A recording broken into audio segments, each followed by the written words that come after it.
Hey, look at that. I'm actually getting better at this production stuff. I actually was able to pull up a screen before we went live this time. And maybe we're actually starting to get somewhere with this production. By the way, like and subscribe, guys. It means a lot. In total transparency, it does mean a lot. That's why we have come back already tonight because we told you guys that we were loving the conversation we were having, Edwards debate we had at the end. Donnie didn't want to be quiet; like he wanted to keep going. At that point, I think you could have probably went on all night, Donnie. So Probably. Oh, we could have definitely gone a little longer if we needed to, or wanted to, or whatever whatever the case, right? Yep. Now, I don't want to give everyone's personal away, but there was some good personal news recently, and so there's a chance that within the next year or so, we could all be in the same area sometimes if we needed to. If this podcast was able to really pop off the way we're hoping, then maybe we do some live shows, which would be really awesome. One of the inspirations of this podcast was actually Pete Overzet and Pat Carane and Chip Chasing, and they got together to do a basketball draft, and they enjoyed their time together so well and just like correlated their thoughts and just had a great time as friends that they started doing the show on a weekly basis, and it just kind of went from there. So like that's how true podcasts start, though, guys. It's like that transparency of just like, here, I like this content, I like these guys. Donnie's my friend, Gov's my friend. Let's just put a mic in front of us and have some fun. That's what we're gonna do tonight.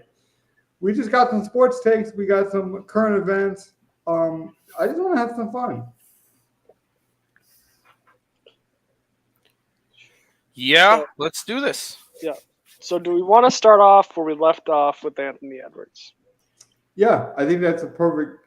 That's a good one. Yeah, we can start with that. All right. So, okay. Lay out your thoughts on Anthony Edwards, Donnie. Okay. Hold on, though. Give people a recap in case they haven't went back and listened to the last. I don't remember how it got brought up. Exactly. That's why I'm like, overrated, underrated players we were talking about. Right. So you think he's overrated, though? Me and Gov do not, correct? Yeah, I don't think he's overrated. Well, I don't. Yeah. See, because I hold him to a high standard. Okay. I overrated him. I don't know if everyone else did, but I did. Mm-hmm. I expect, what is he, 22, 23 now? I expected him to come in, be a 28 point per game guy, and have a great season the whole way through. I thought the Timberwolves were going to really where they were going to really make a jump, and it wouldn't be because of the Gobert trade.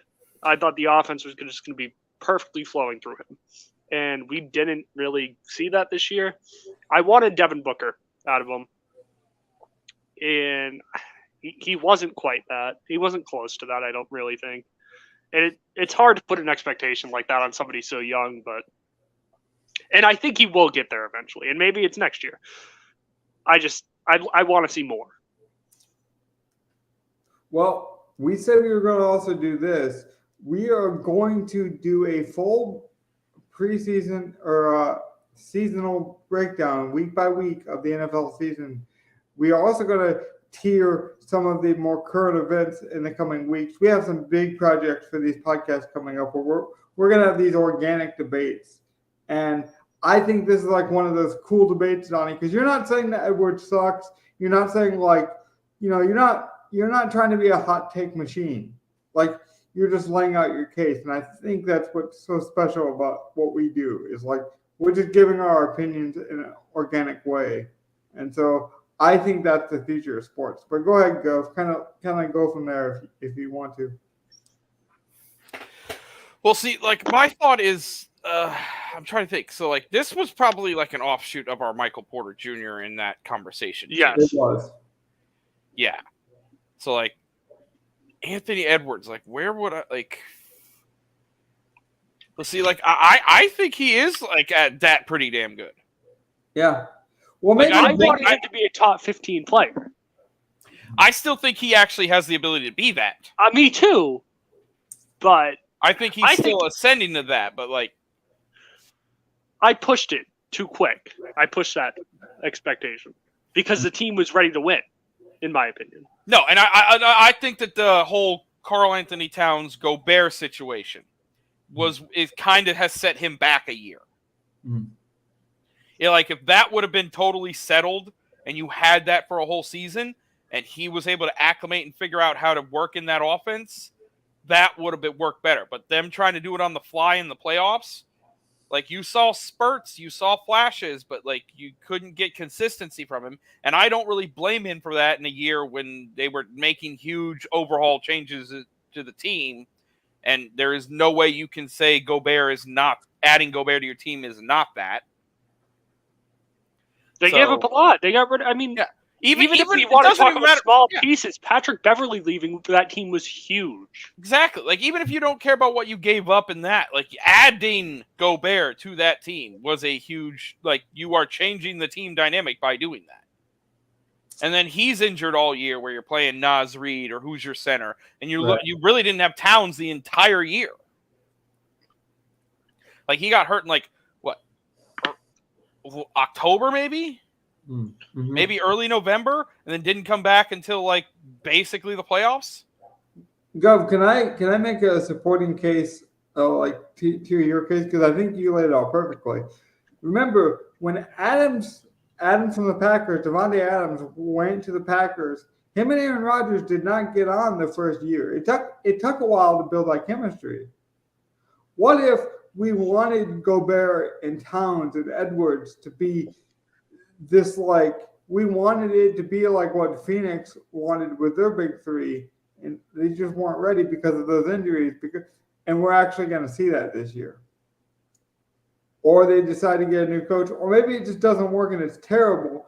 And if they get Gobert off the team, like, those changes could be positive too, either on the negative or the plus side. But I think a lot of times, and I'm so glad that we did it the way we did, because I thought Donnie, you and I were so different on this topic, and we're not. And I think a lot of other sports shows, especially like mainstream sports shows, whether it be First Take or Cold Pizza back in the day, or First Take, they're like, you have to have a stance, and we're building an A block around it. We're building a whole half an hour show around it. So you guys got to be such defiant, where it's like, I can admit, hey, I was wrong about Murray. Even though I'm still not a big Murray fan, I was wrong, and this is why. And then it makes more sense. I still think there's a chance that the Timberwolves with Gobert and Towns and Edwards could be something special. I do think the injuries affected them. Now, is that a thing that's going to continue? Is that a flash in the pan? Do they just need more time to gel? We're going to find out. Well, I also think part of it is when you add a guy like Gobert, the point of doing that is so that your star player, which I think we all agree is Anthony Edwards, it doesn't need to focus on defense. I think we agree it's Anthony Edwards. I do not. But, like, the team probably runs it as Towns is the star player. And so they're just sort of trying to scrape by. I think they tried to do hurt that all year with Edwards and Gobert. I think they gave up on that, but I don't think they did. I think you think they should. I also think they should. But if they did, they would not. If they did, then I would see movement of Towns in the offseason, because someone would take him so that now you just have Gobert at center. So, like, I don't think they actually did that. I think this is still a Karl Anthony Towns center team. You're just putting these weird pieces around him. You put a really good ball dominant wing guy with Anthony Edwards, who could probably be a top 15 player, and then you put one of the better centers in the league next to a guy who had a bad year. Yes, but, like, if I'm really thinking about how Karl Anthony Towns wants to play, it's like he wants to be a ball dominant power forward / center. He wants to be honest. He wants to be Anthony Edwards and Gobert combined. Like, that's the real problem. Yeah. And like, I don't think he's good enough to do that. And I don't think you can build a team where it's like, let's have a guy who can do everything and then have two guys who put together can do. Although, well, then again, is Denver not like, that'd be like if Denver, instead of having Michael Porter and Aaron Gordon, decided to go out and get fucking like, I'm trying to think of the next Chris best. Paul. No, I would keep Jamal Murray. I'm thinking of who's the next best, like, fundamentally sound big man. That's not like Embiid or something. Oh, you're talking about like trying to think of Jocko Portal. Yeah, it'd be like instead of having Aaron Gordon or Michael Porter, you have Jakob Poeltl next to Joker. Right. Like so you have Joker and then you have Murray and Poeltl, who's basically like having Joker. Yep. Right. Yeah. So a high-end guy, but a guy that probably doesn't have the notoriety, as perfect. But like I agree. I think Anthony Edwards is the guy you build around. I think he is the future. Back to the point I was trying to make, though. Like, the point of adding a guy like Gobert is so that your best player can score more and not focus on the defensive end. Right. So that's why I expect him to come out here and at least give us 26 a night. And I don't know what he gave us. He probably gave us about 23. I'm not quite sure. I would have to look up real quick and see what he gave us. And maybe he surprised me and he did give us like 27 a night. But I wanted to see 28, especially in a year where the top guys all were scoring. We had, 4, 5, 30-point per game guys this year? Yeah.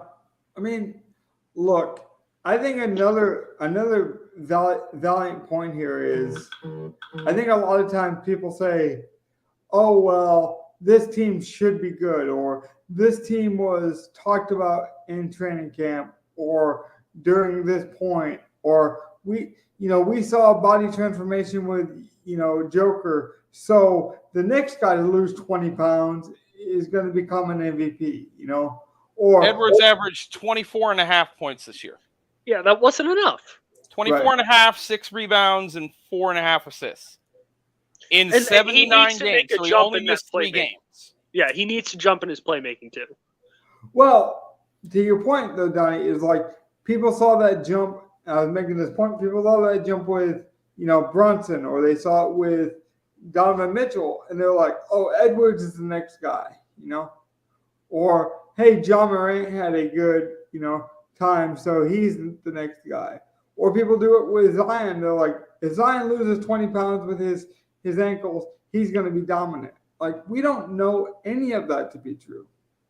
Because there's also undrafted free agents that come out of nowhere and become star players. So, like, sometimes it's just that player, that specific skill set, that specific mindset wins out. And it's not a prototype. It's not, there isn't always a prototype that you can go to and say, this guy's going to work, this guy's not going to work. If that was the case, we would not see as many busts in these drafts that we do. So, as much as I love Edwards, to that narrative, it's not to say he's guaranteed to be a star. I do think he wins the MVP. He could stagnate, and this could be him. Like, that's very possible. This could just be him, which is good. That's good enough to be the second best guy on a championship team. See, but I thought you were way lower on him, and probably when I said he could win MVPs, people assume I'm way higher. That's not actually true. I think he could win multiple MVPs, but I'm trying to say, there is that mirroring effect, that rebounding effect, where it's like he could be Josh Smith of the Atlanta Hawks, where it's like he had all this athletic promise and potential and just never lived up to it. Like Damian Pierce, earlier on this a couple of days ago, like a week ago, was seen catching passes and working on pass blocking, because those were the two weaknesses he identified with the Houston Texans. But if you don't do those things, and truly do them, not when the cameras are watching, not when the kids are at OTAs, trying to make a cameo appearance, kind of pun intended with how they get their money. but like that cameo appearance, and those things matter. We don't know what Edwards does on his downtime.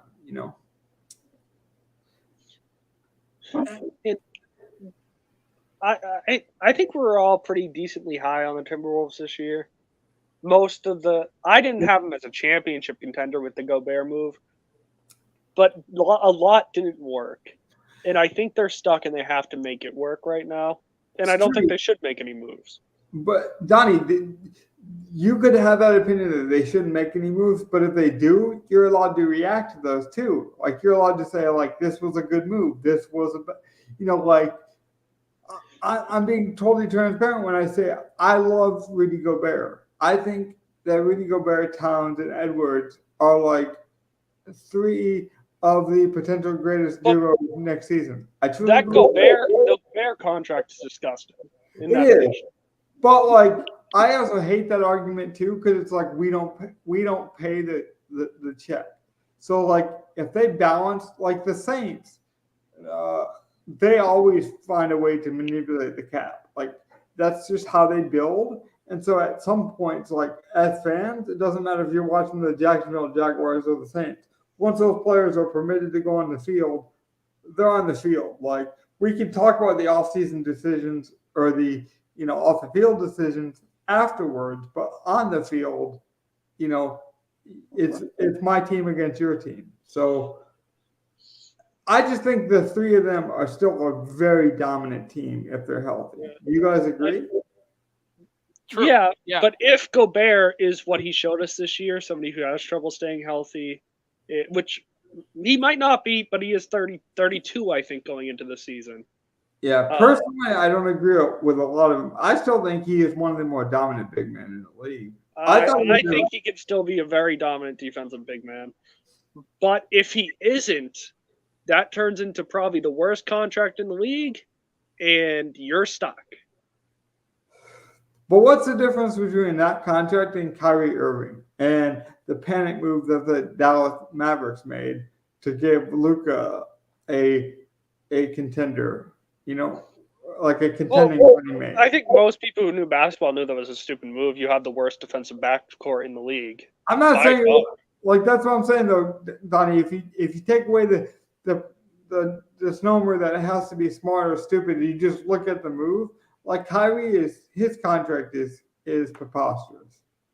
I'm fine with paying Kyrie that if you don't have Luka next to him. If you want to pay him that in your a team that's relatively healthy, that's fine. Like Gov, now because the Lakers and LeBron won a championship in the bubble, like everyone looks at Anthony Davis trade as worth it. I think me and you were both on the record a couple of years ago saying that we actually would have liked the younger Lakers potential with like Randall, Kuzma, Ingram, and all those guys. Who knows? Ball might not get hurt, and we live in a universe with who knows the butterfly effects. Yeah. But they got a championship, so everyone like turns. They turn not a blind eye because I mean that's the goal. So like they did the trade and completed their goal. Right. They completed their goal. Right. Now they have to try to like redo that every year because that goal was not something like if their goal was to win multiple titles, that was not sustainable the way they were doing it.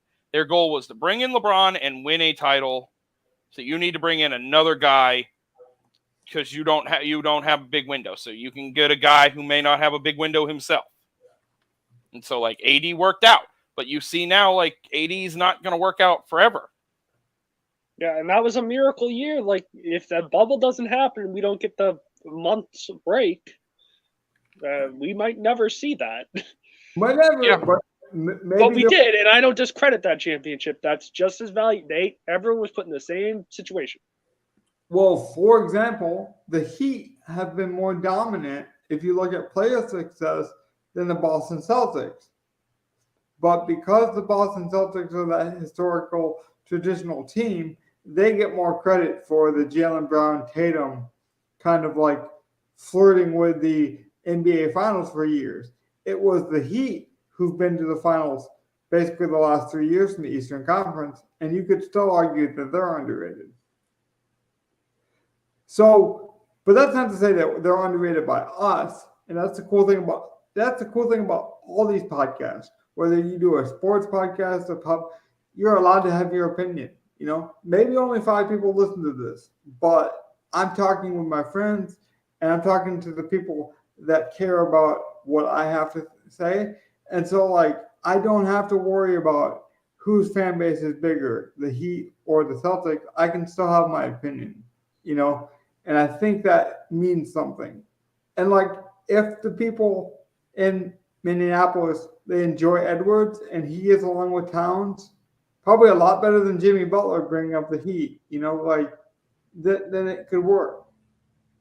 And, like Austin Reeves from the Lakers is probably gonna sign back with the Lakers because the perception of him leaving after the playoff performance he had would probably be detrimental to the roster. So there's like so much off the field stuff that go into these contracts and these, like, the way people get their money that we don't even know it as fans.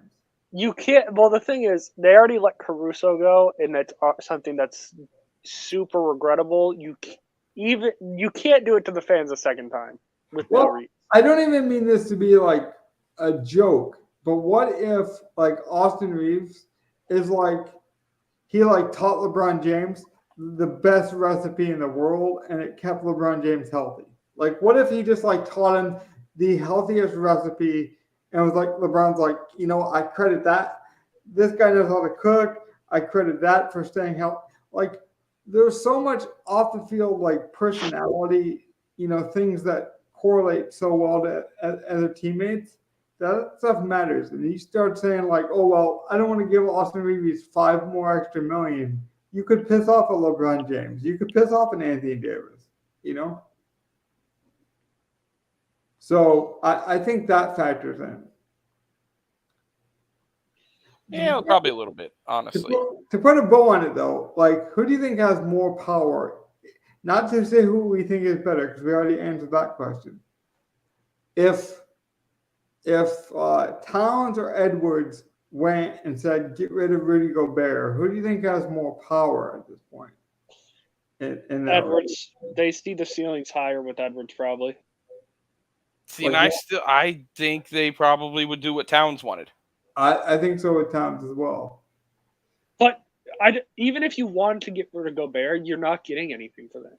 Although, like, here's the thing. It's sort of a double-edged sword. Like, I don't think they would initially want to listen to Edwards. That said, if Towns comes to them as like, we need to get rid of Gobert, now it's like we need to get rid of Jimmy stuff from a few years ago, and maybe if he does that, then you give up on Towns. But if it's just the upward decision of the front office and no one's saying nothing, you probably go and ask Towns. Like, I think the front office would go to ask Towns. But if Towns came to them with that, he doesn't have the reputation where it would hold up, and they would just move on to Edwards. That's sort of the situation they're in. It's Towns' team until he fucks up again. But I want to correlate this, and we can move on to a different topic, but we can kind of merge the idea here. Is, remember how everyone thought this would be a bad series because, they're not they're not the marquee names. This just proves to you that there's more actual just basketball fans and, like, international fans, and, like, the idea of viewership and this old school way of thinking of, like, Celtics and Lakers and you got to have this big man and you got to have this shit. Like, you just got to have good products. Like, look at these numbers. I got it on the screen now. I mean, this is, like, good. I think people are like, it's okay. It's okay if my mom didn't know who Jokic was at the start of this series, but now game 3, she's, like, through the roof excited for Jokic. Like, that kind of, like, theme park, that kind of enthralling kind of ride to go along with a player is good. It's very good. I think you can build a story. You can build a NBA Finals around that. You don't need, like, this, 1-for-1 idea, because that was a lot of the Tom's thing too. Was like, well, two big guys isn't going to work. It's like, well, define big guys because LeBron James and Anthony Davis have won a championship. You know.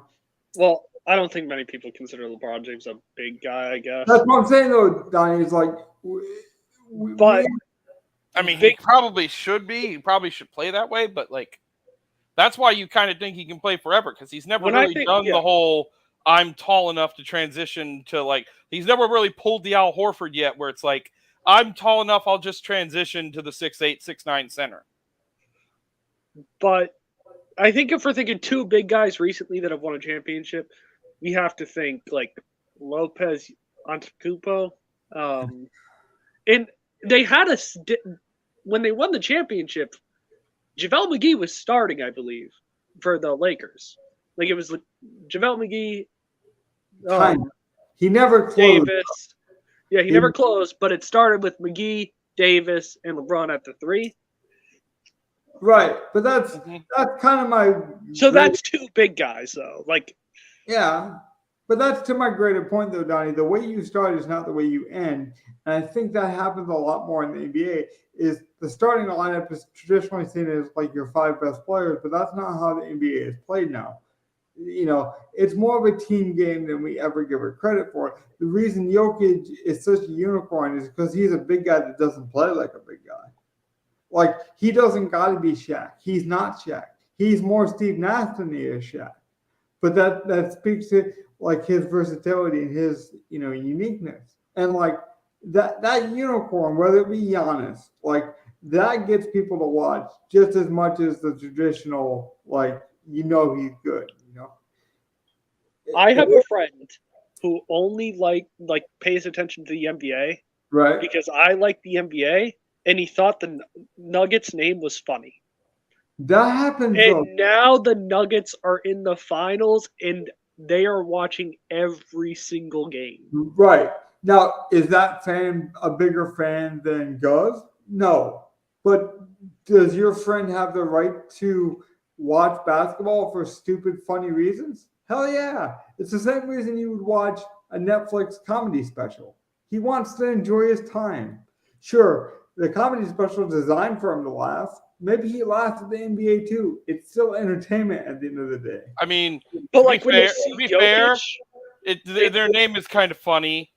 Like, they have a good mascot. They have a good mascot. Their name actually has a double entendre because, like, it's the Denver Nuggets, and you have all the mining stuff, but it's also Denver, Colorado, and if you were to just have a wear green night for the Nugs, like they've been called the Nugs. Yeah, this has been called the Microwave Championship. I mean, come on. Yes, I've heard people say microwave. Heat Nuggets. Is this my microwave? That's my point. Whatever gets people to view it in a fun, way, and then you hope the basketball keeps them. Maybe your friend. Jokic is one of the players who has caught the eye. Like, right, that's what I'm saying. Is like, forget how they got there. Right, I could invite you and Gov to my house for dinner. Once you guys come to dinner, you might realize, oh, we're having beers, or oh, we're barbecuing, or oh, But you come for different reasons, or you might say, hey, what are you having? I have a dietary issue. Like, there are many reasons and many different factors of why you would, hang out or, socialize with people, like not just one. And sports is no different. Right. I just find it funny. Like, they only wanted to watch it in general because it was like, oh, I talked about basketball a lot. But now it's like you got a fandom, you're loyal to a team, and it's just because of their name, but whatever.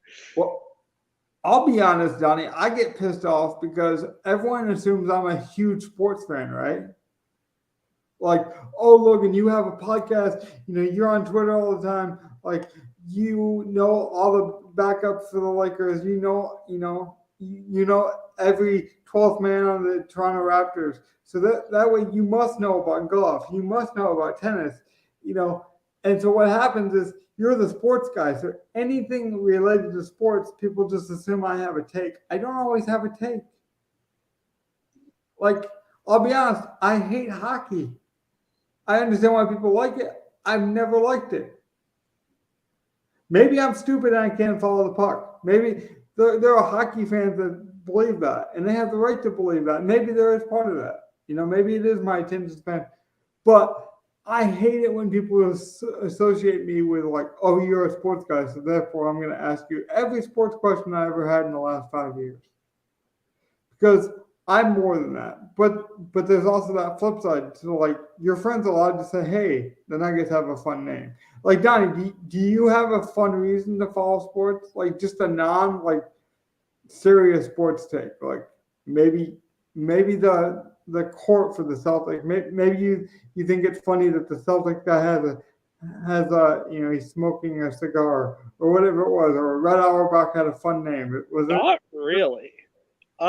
See, I followed certain players because of it, but right. But that's okay too, though. I mean, that's perfectly fine. Go. Yeah. Anything like that happen for you? Like anything where like you follow something for an untraditional reason or like an unconventional way of thinking? Look, not off the top of my head right now. Like, yeah, fair enough. I'm sure there is, but like I distinctively remember one of the players like that always caught my eye, and he wasn't good. He barely touched the field. It felt like until he went to the Saints and he played a little bit. Was Michael Humuwanawanui, and I'm one of the few people in the world who know how to pronounce that name. But it's just, I remember him being on a Patriots Super Bowl team. I followed him for the rest of his career. Well, there was a point. I mean, like there's one I can think of. Like I always drafted this guy in Madden. I'd always want to get him on my team. I had a nickname for him. Like he was my Donkey Kong. Like so, like Ndamukong Suh, no matter where he was, even when he was on Tampa, it pissed me off. I'm like, Well, Gov, I know people that because I used to run a Madden league for 10 years. I know people that got into sports because their love for video games. Yeah. Well, that's what got me into the NFL, Madden. I grew up on Madden. That's how I taught myself football. Exactly. And like, are you a real football fan, Donnie? Because you used a video game to get into my sport. Okay, well, here's a real crazy one. My first fantasy football league I ever got into was me with like 7 it was me and then like 3 or 4 random guys that the owners of this card shop knew, and then 7 guys plus the 2 owners and the 5 guys from the card shop, where I would play Yu-Gi-Oh! And Magic every week. I just knew them and went there every week and was there all the time. And they were like, hey, you want to join our fantasy league? Like, I've never played fantasy football, but my dad watches football every Sunday. And I do play Madden. So it's like, okay, sure, I'll try it out. So, like, I literally was playing Yu-Gi-Oh! Right. When I was introduced to fantasy football. And now I play DraftKings every day. Now you play DraftKings every day. So, like, that's a little bit like that. Right. DraftKings got me into more sports than I've ever watched before. I was never going to watch golf. I'm like, golf is for old people. Golf is and then I started working, and you know what? Golf is the perfect sport to put on in the background. And then you know what happened? Put it on the background. It looks nice. Water, trees. I'm like, I can bet on this.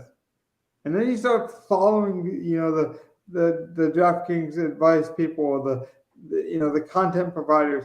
Then you start to like them. You start to care about them. Hey, so and so is having a baby. So and so has a funny story about going to McDonald's. So and so gave me under the radar play. I'm going to play him and see how it goes. And then you get rooting interest. And then before long, this background sport becomes one of my main sports because it's like now I'm into it. They got me into the door. They got me to go through the drive-thru. And you know what? I actually like that sandwich. I actually like going to that establishment. So you go back to that establishment, and then lo and behold, hey, now it's part of my routine. And that's fine too. Like I went 18 years while watching golf, and now it's like one of my most watched sports. Like that's that's totally fine. Donnie might have that experiment with another sport, or maybe it's dance. Maybe you meet a really awesome girlfriend at like a dance studio, Donnie, and you become a ballerina. Who knows? Like those kind of experiment, like those kind of like organic, just like introductions are. That's what I live for. Truly, it really is. So let that be what it is. Now, is there any other things that we need to talk about that like? Hopkins. Oh, okay. So Gov had to run really quick, talking about personal reasons why he likes sports. He'll be back in just a minute. So we can start the Hopkins conversation, but I mean that's honestly why I like having conversations like this, just to give Gov a little bit more of a buffer, Donnie, before we get into the Hopkins. Is like me and you started off playing video games. Like I realized, oh, Donnie's not just a Madden player. He's not just a football fan. He's not just a Patriots fan. Like there are so much more we have in common. Like that's how it happens organically. Like I started playing. I remember Madden 10 was my first Madden. I know you're thinking really Madden 10, but and me and my dad made a fantasy draft league, and we always that's something we always played, our fantasy draft league. For some reason, I decided to pick the Broncos, so we just had the Broncos team, and they pretty close to after it. You know, we still kept it on because I wasn't invested in Madden at that point yet, so I just played Madden 10 continuously. Mm-hmm. And then the Broncos made the Super Bowl. And we were like, isn't that kind of funny? Right after we pick the Broncos, they make the Super Bowl. Because I didn't play Madden initially when it came out, Madden 10. I started with your friend. Like he started, he liked the Nuggets name, and now they're relevant. Like things like that do happen. And you know, then that same year, I believe it was the same exact year the Broncos made their first Super Bowl against the Seahawks. Like not first, but you know, first of that decade.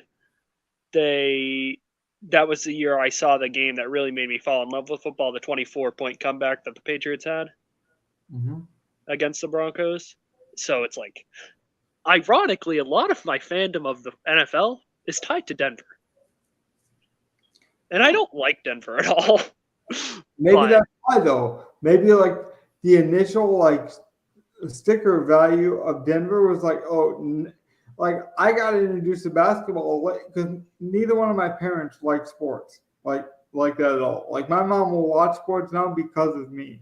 Like her love of sports grew slightly because of me. My dad absolutely hates sports.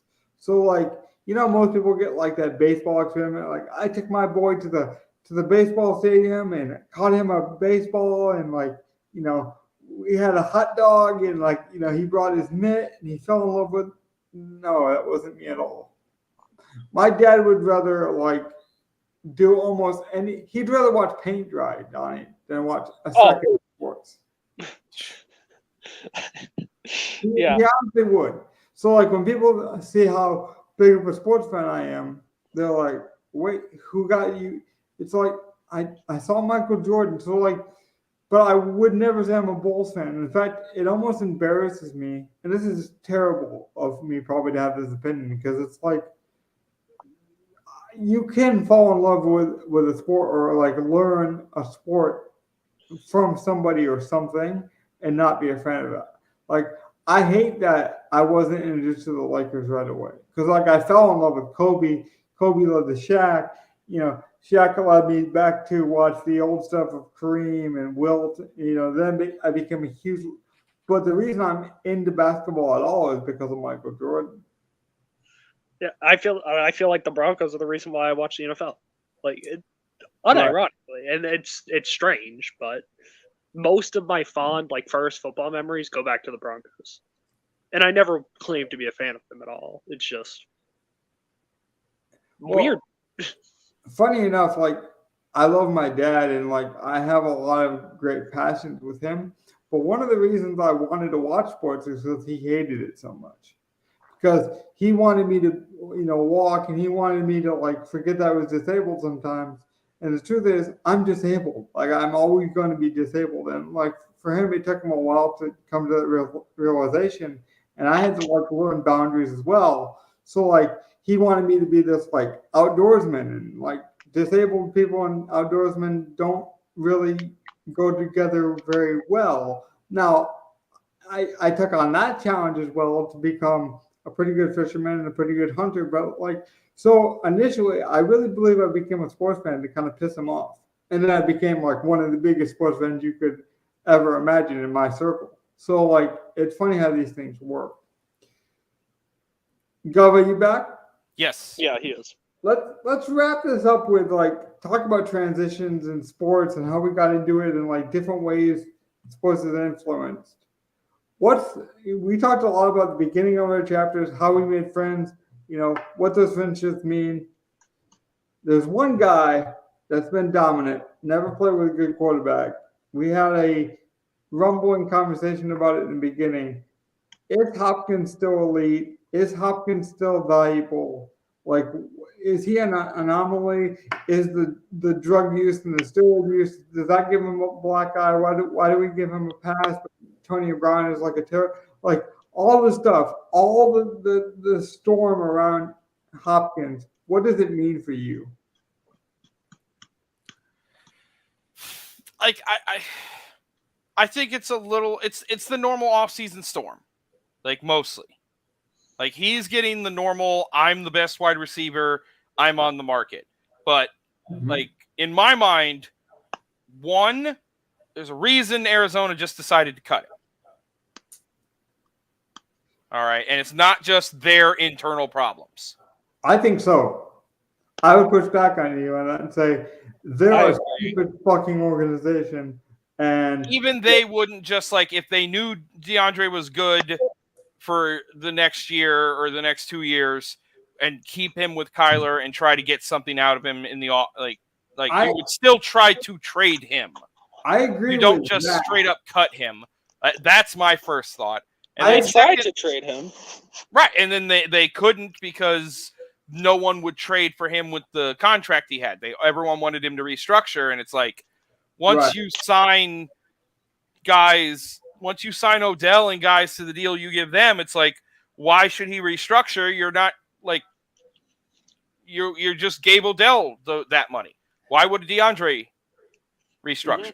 Donnie, I need you to carry the show while I use the restroom for about a minute and a half. So let me get this take out there, and then you guys can kind of go back and forth.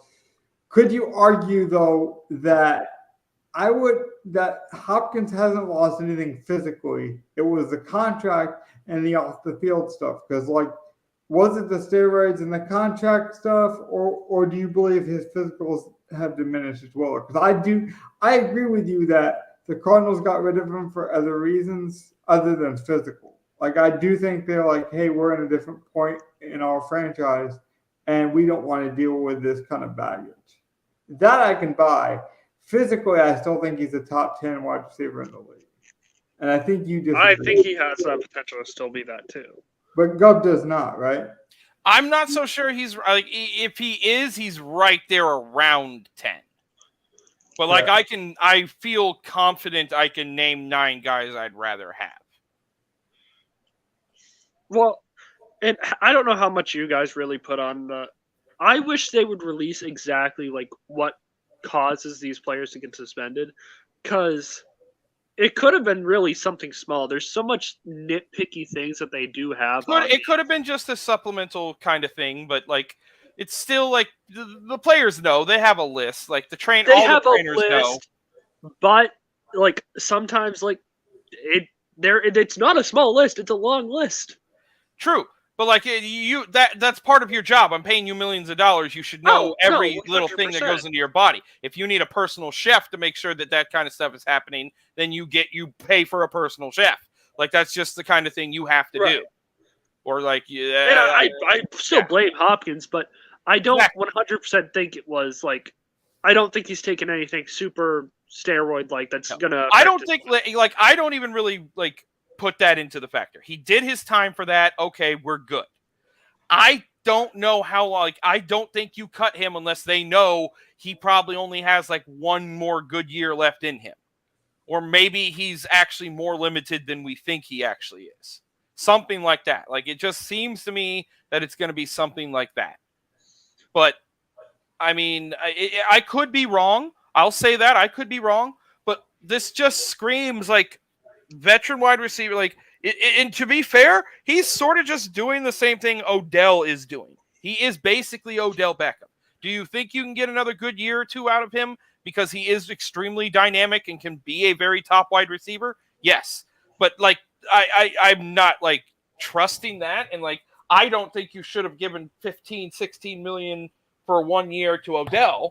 Just like I think Hopkins should restructure and take, like, less than the 19 that he's owed or whatever.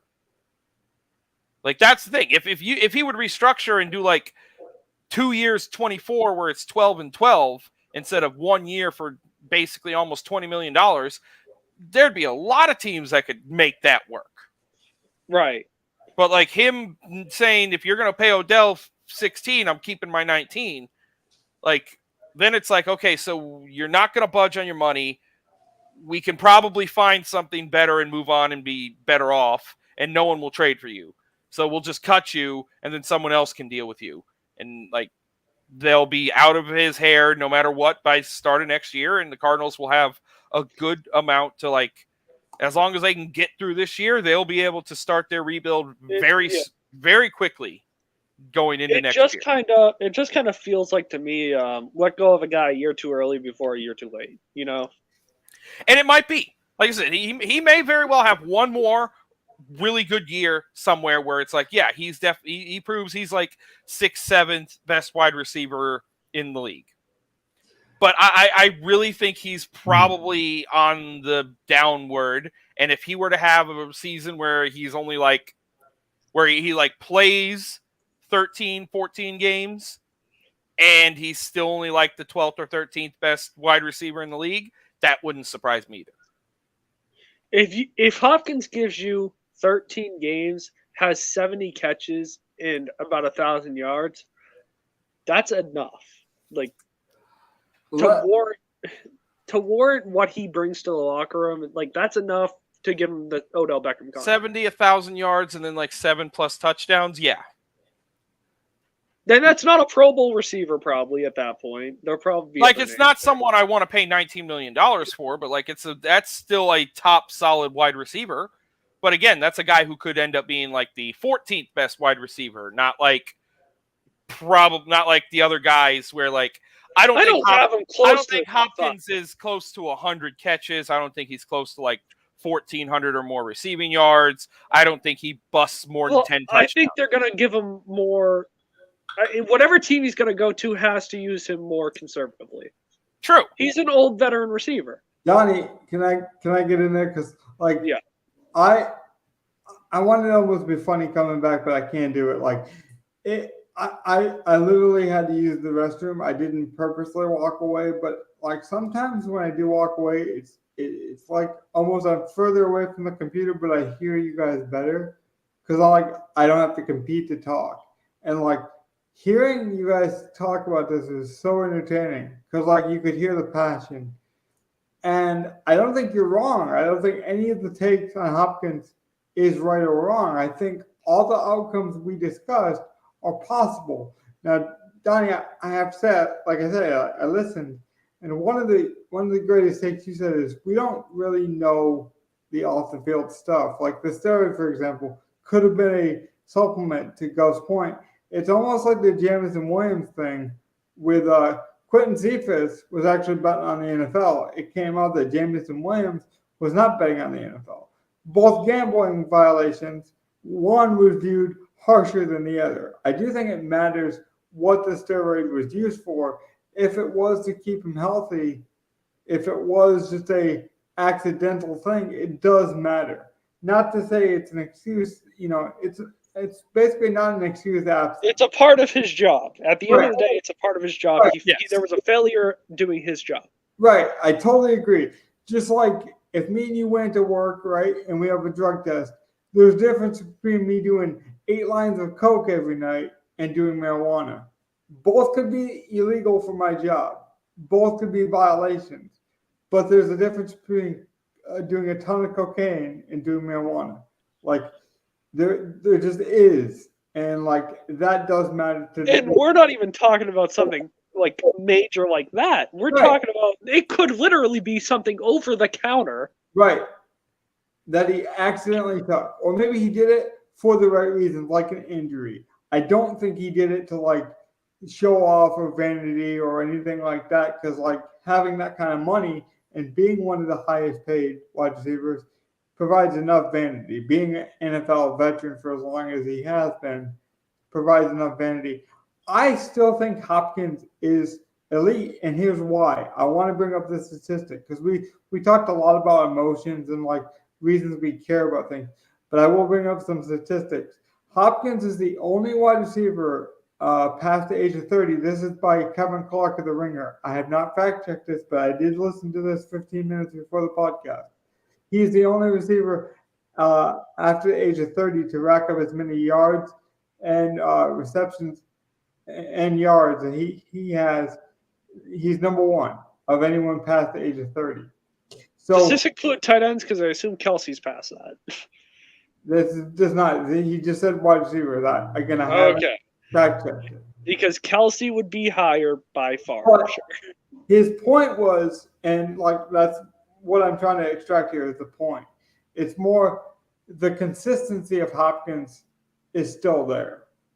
So maybe Gov is right, and that drop off is coming. And you want to be you're a Patriot fan, Donnie. You see it as well. Like, that's the Bill Belichick mindset. So yeah, I said you're too early before you're too late. But that's what I thought this was. But let me give you the flip side to that, right? The Cardinals also gave up on what's the pass rusher's name? Why am I blanking on it? Chandler Jones. Well, they gave up on him too, but I'm thinking about the one that won the Super Bowl with the Eagles, Riddick, right? Hassan Riddick? Hassan Riddick, yeah. He didn't win the Super Bowl, but... Well, I thought he did with the Eagles, but I could be wrong. But he had a very good year with the Eagles because the Eagles made him a defensive end. And the Cardinals set him up because the Cardinals refused for such a long time to admit, hey, he's a better defensive end than he is linebacker. They drafted him at linebacker, so therefore they had to play him at linebacker, and maybe Hopkins is going to fall off, but he goes to a better team, and so his production looks better.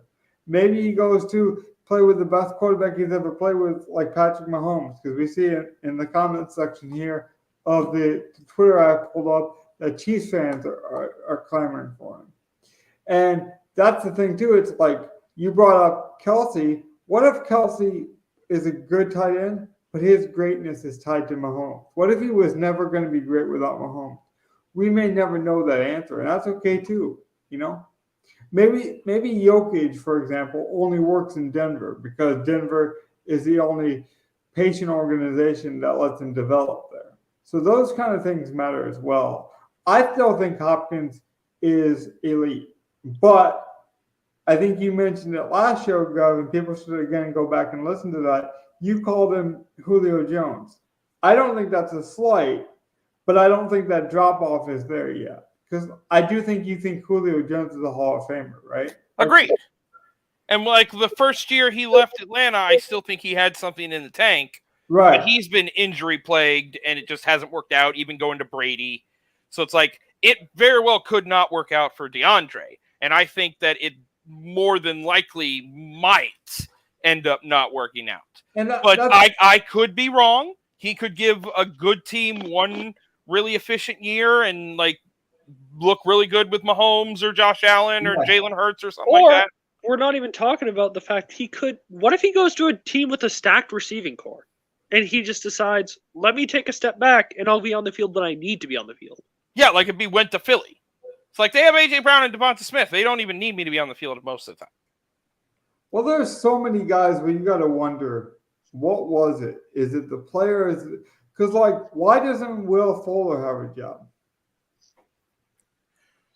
Because the Browns won't pay him the money he's supposed to so he can play with Deshaun? No, I'm saying Will Fuller, the wide receiver. Yeah. That's what I'm saying. I'm saying, Sean. yeah, that's what I'm saying. Like, that's where he probably wants to go. That's probably the best place for him. He had Sean, he had that PED issue though. Like he did get suspended for drug use as well. multiple times. So like he's on Multiple last times. strike. Right. He's already passed his last strike, I think. And what would really be good for him is if he went to like the XFL or something. But that's another conversation. I just bring that up to say, like, there can be talent, but there can be reasons that talent doesn't show through. Calvin Ridley, he was always going to be talented. He was always going to get a second chance.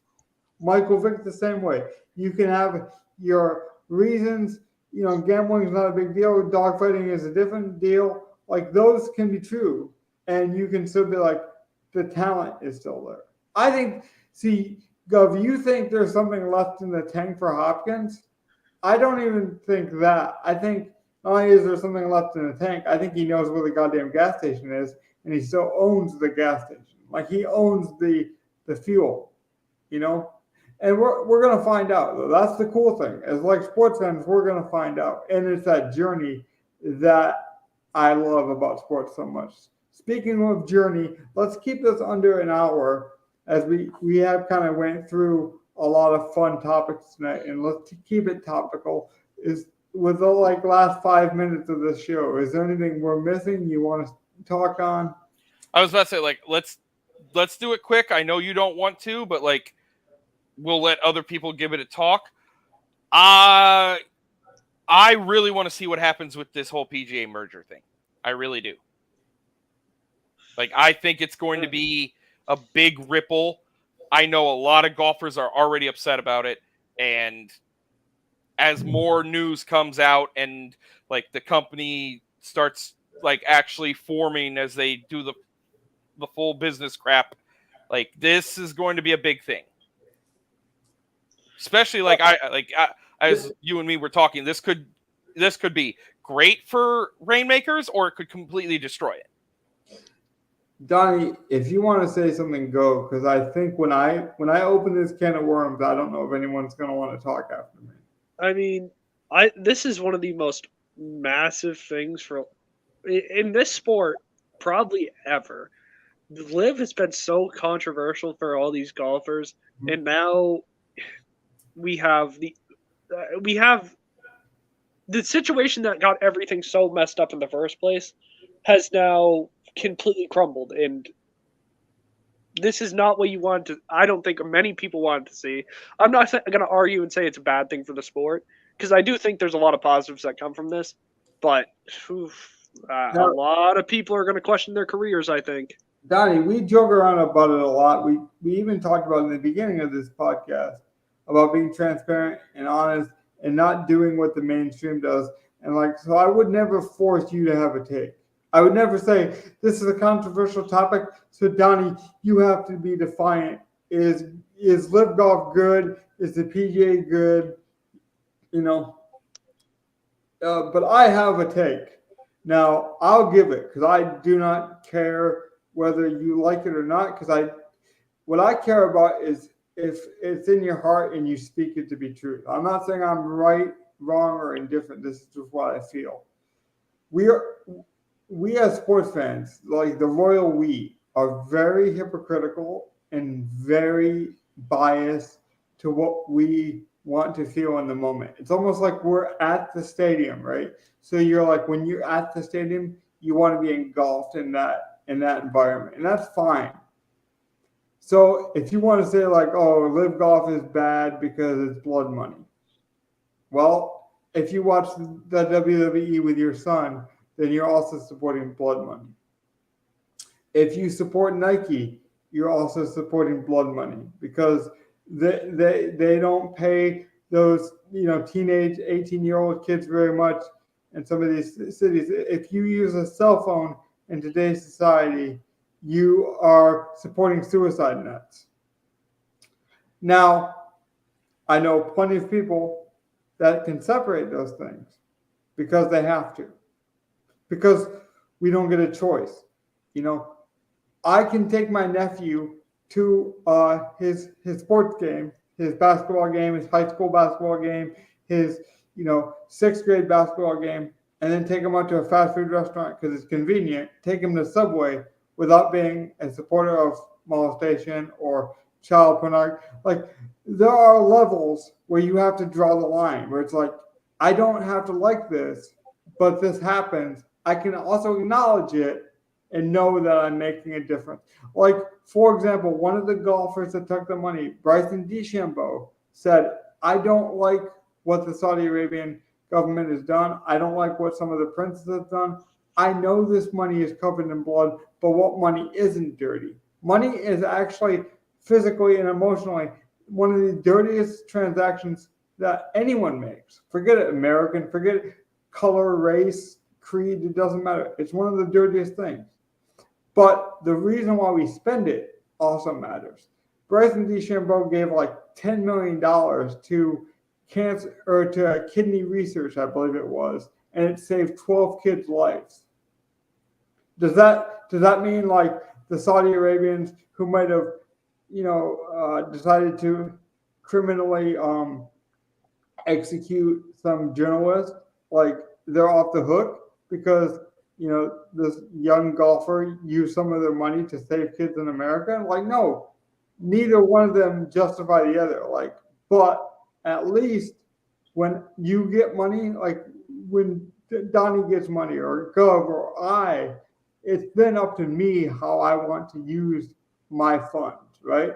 And that is functional to what I do with it. Like, I can't always control my bosses or the Federal Reserve or, even COVID check. Like, we couldn't even agree on masks, like COVID masks. There was people, they couldn't even agree on basic necessities. Do we wear this in a hospital or not? And that's fine. Like, you have your opinion, but do it for your reasons. And so, like, I will continue to watch golf because golf to me brings people together more than it hurts people. But it does hurt people. There are people that get injured on the golf course every week, but we never hear about it. But there is. Like last week, a guy got a golf ball to the leg, and like the size bruise was tremendously huge. Right? The golfer felt bad, bought him all beers the whole weekend. Does that mean like, oh, because he bought you a beer that he, like he can't feel bad about injuring this guy? No, but it's like sometimes you make the best of a bad situation. But and I'll wrap up here, the last point. For the PGA to get on their high horse and tell these players not to take the money and act like Rory McIlroy, Tiger Woods, you shouldn't take $8 million because it's blood money. And then for their commissioner, Jay Monahan, to take that money less than a year later is totally hypocritical. All those golfers have the right to walk out on that guy. They have the right to say what they need to say. And apparently they did in a closed-door meeting. They aired their grievances, and they have the right to do that, right? Oh, they have more than a right to do that. Come on. Right. But, Donnie, we know, like, I know you're not a huge golf guy, so, like, equated to basketball, there's a lot of golfers that are, like, the Sixth Man of the Year award that got paid like they were all-stars. That's perfectly fine for me because that's what the supply and demand said at the moment. If you chose not to take that money, you can't then cry wolf and say, well, I deserve that money. No, you had the opportunity, you turned it down. But the commissioner is an absolute hypocrite for taking that money after pleading with people not to take it. Both things are true. Any other follow-ups there? I tried to be quick, but I had to get that take out. If we were going to go there, I had to go there with full transparency. That's what I believe. I'm disgusted with the situation, not because of it. Like, I think it's the best thing that could have happened for golf, probably.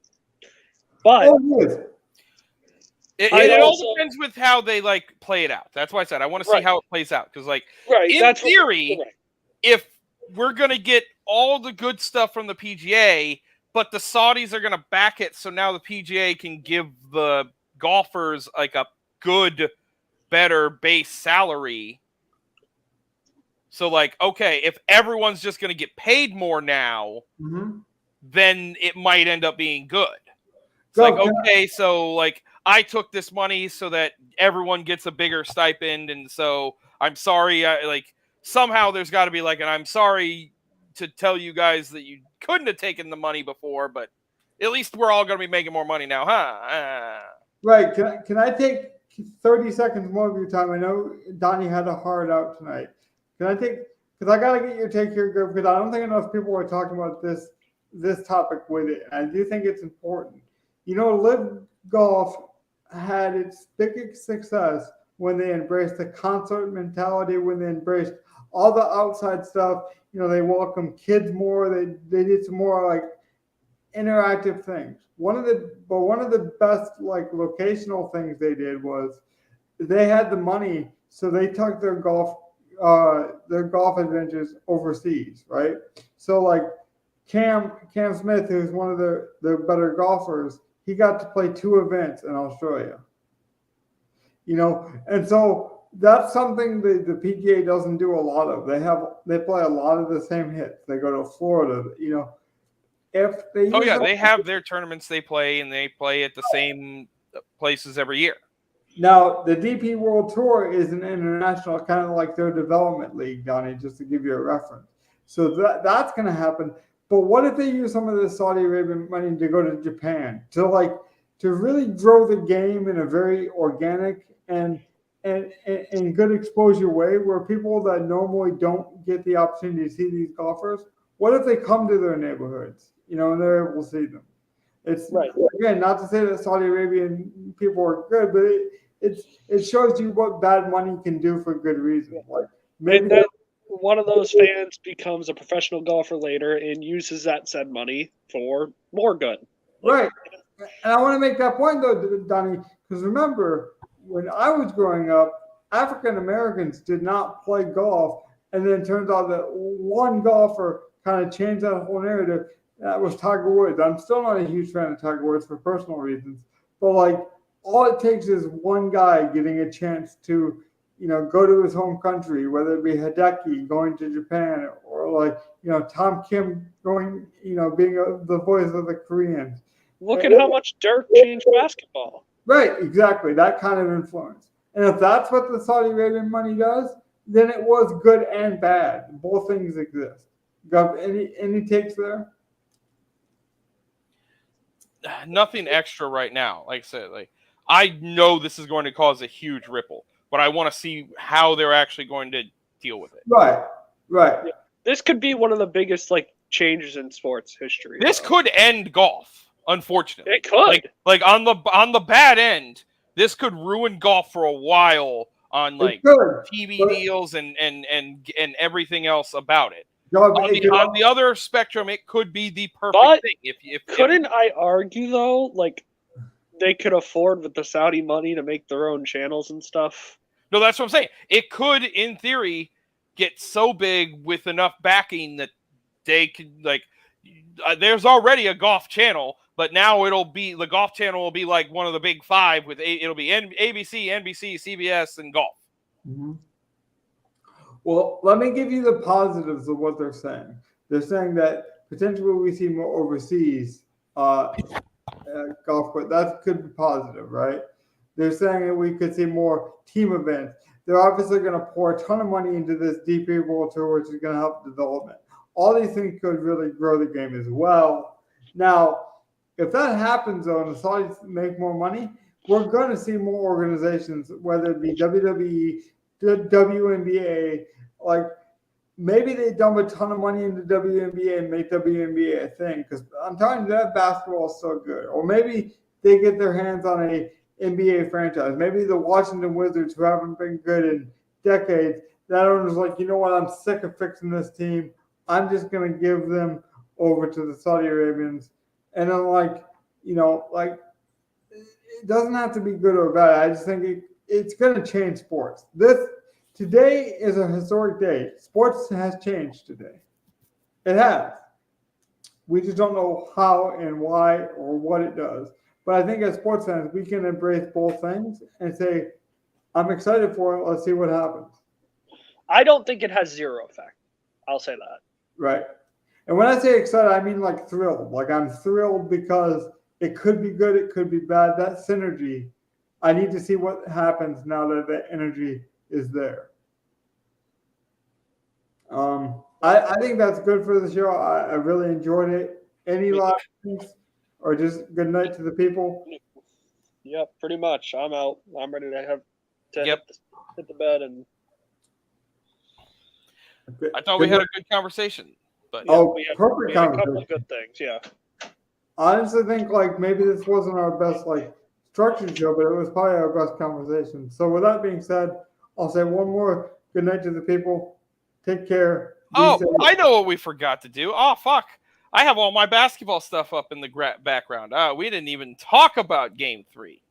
We did not, but it wouldn't like if we have time. I'll come back and do another show tomorrow because I do think it steals away from some of the organic conversation we just had. So good night to the people. If we can fit it in tomorrow, we'll get back with a lineup builder show. Take care, guys. Peace out, everyone.